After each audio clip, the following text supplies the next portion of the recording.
हर साल की तरह इस बार भी गर्मियों की छुट्टियां आईं और 4 दोस्त आर्यन, सिया, कबीर और मीरा अपने दादा दादी के गांव में छुट्टियां बिताने गए। उनका गांव पहाड़ों और घने जंगलों के बीच बसा हुआ था।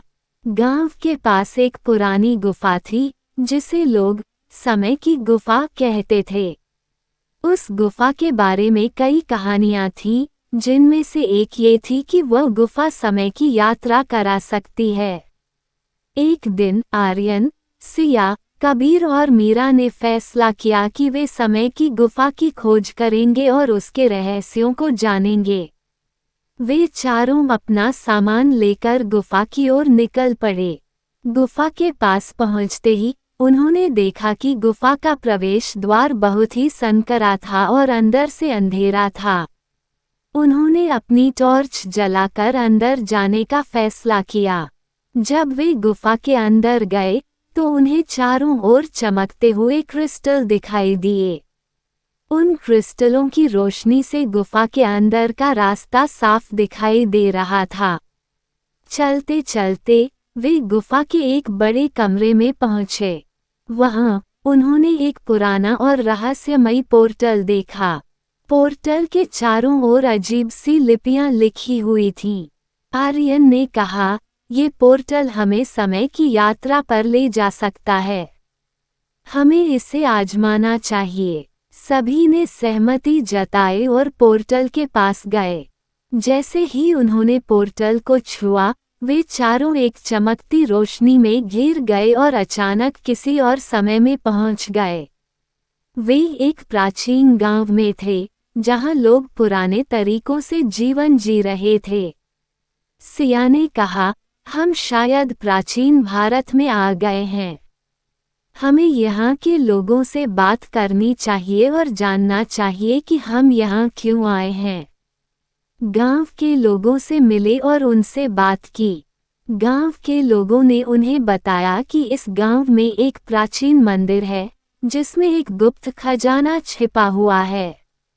लेकिन उस मंदिर में जाने के लिए कई कठिनाइयों का सामना करना पड़ता है और बहुत कम लोग ही वहां तक पहुंच पाते हैं। कबीर ने कहा, हमें उस मंदिर की खोज करनी चाहिए। शायद वहीं पर हमें इस गुफा और समय यात्रा के बारे में कुछ और पता चल सके। चारों मंदिर की ओर चल दिए। रास्ता बहुत कठिन और खतरनाक था, लेकिन वे हार नहीं माने। चलते चलते उन्हें कई चुनौतियों का सामना करना पड़ा। एक जगह उन्हें एक विशालकाय सांप मिला जो मंदिर का रक्षक था। मीरा ने अपनी सूझबूझ से सांप को शांत किया और वे आगे बढ़े। मंदिर के द्वार पर पहुंचकर उन्होंने देखा कि वहां एक पहेली लिखी हुई थी। पहेली को हल किए बिना मंदिर का द्वार नहीं खुल सकता था। पहेली थी, मैं बिना पंखों के उड़ सकता हूँ, बिना आँखों के देख सकता हूँ, मैं बिना पैरों के दौड़ सकता हूँ, बताओ मैं कौन हूँ। आर्यन ने कहा, ये हवा है।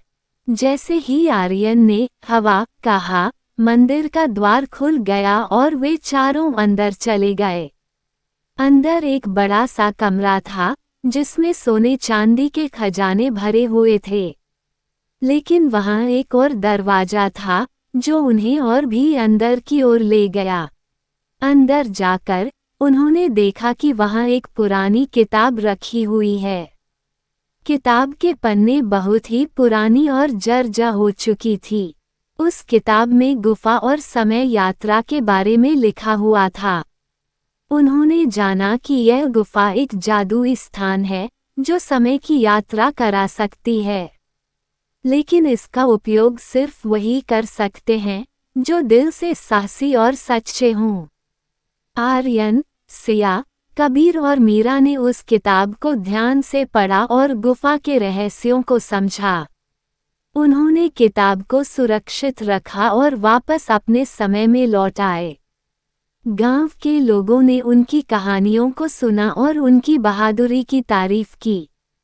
इस तरह आर्यन, सिया, कबीर और मीरा ने समय की गुफा का रहस्य सुलझा लिया और अपनी साहसिक यात्रा को हमेशा के लिए याद रखा। यह अनुभव उनके जीवन का सबसे अद्भुत और रोमांचक अनुभव बन गया।